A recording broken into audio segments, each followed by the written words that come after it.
አንዳንድ ነገሮች ታግሰው ወይም ታግሰሽው ስታልፊ እንዴት ደስ ይላል። ምላሽን ልትሰጥ ብለ ወይም ልትሰጪ ብለሽ ምታልፊው ነገር አንዳንዱን ነገር ንቀኸው ወይም ንቀሽው ልታልፊ ይገባል። ቦታ ልትሰጠው አይገባም። መልስ መመለስ ተስኖክ አይደለም ወይንም ደግሞ መናገር አክቶክ አይደለም። በነገራችን ላይ እኔ የምናደደው በምወዳቸውና በጣም በማከብራቸው ሰዎች ላይ ነው የምናደደው። አንዳንዱንማ አልናደድበትም፣ እንደዚያውም አልቆጣውም፣ ምንም አልለውም፣ ንቄው ነው ማልፍ። ማንም ሰው ከእግዚአብሔር በስተቀረ የማንም ሰው ባሪያ የመሆን ፈቃደኛ አይደለሁም። አብዛኛው ነገር ከትዕግስት ጋር ይያያዛል። ታግሰ ወይም ታግሰሽ ማሳለፍ። ምክንያቱም ታግሰው ወይም ታግሰሽው የምታልፊው ነገር እንዴት ደስ ይላል። ደግሞ አንዳንድ ሰዎች አሉ በሶሻል ሚዲያ ላይ ምንም በማታውቂው ነገር ላይ ይወርዱብሻል ወይም ይሰድቡሻል፣ የተለያዩ ነገሮችን ያደርሱብሻል። ለዛ ነገር መልስ መስጠት ተስኖክ ወይም ተስኖሽ አይደለም። ነገር ግን እስቲ ትንሽ ልታገስ ትልና ታግሰ ወይንም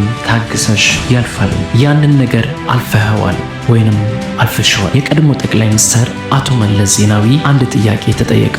ህይወት ምን አስተማረው ተብሎ ተጠየቁ። ከዚያም ጠቅላይ ሚኒስትሩ በደንብ አሰቡና አንድ ቃል ብቻ መልስ ሰጡ። እሱም እንግዲህ ትዕግስት አሉ። ከህይወት ምን ተማሩ?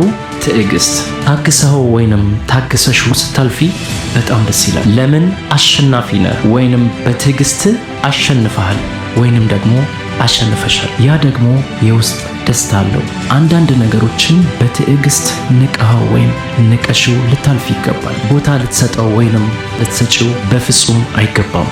አንዳንድ ሰዎች ያለ ምክንያት ሊጠሉ ወይንም ሊጠሉሽ ይችላሉ። ነገር ግን እነዚያን ሰዎች ንቆ ወይንም በትዕግስት ማለፍ ደስታ አለው። አንዳንድ ሰዎች ምንም ባልጠበቅሽበት ሊሰድቡሽ ወይንም ማይሆን ስም ሊሰጡሽ ይችላሉ። ስለዚህ አትናደጅባቸው፣ አታኩርፊያቸውም፣ ቦታ አትስጫቸው።